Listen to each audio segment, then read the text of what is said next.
বলেছিলেন, দেশের লোক তো গরিব, প্রধানত এটি তার মূল কারণ ছিল যে দেশের লোকের অবস্থা যতদিন পরিবর্তন করে ততদিন আমিও নিজে অত বিলাসিতা পছন্দ করি না আর কি।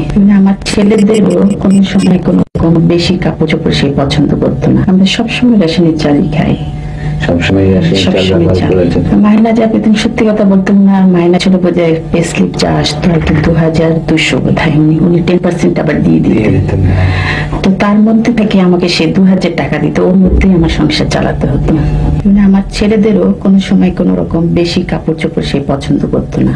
মরহুম প্রেসিডেন্ট সাহেব, তোমার আব্বার আমরা বঙ্গভবনের দর্জিকে জিজ্ঞেস করেছিলাম, বলেছে যে ওখান থেকে এসে অনেক কাপড় চোপড় ছোট করে তোমাদের জন্য বানাতো দর্জি।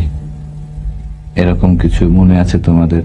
আমার এই শার্টটাই আব্বুর ছিল আগে, এটাই ওরা বানিয়ে দিয়েছে।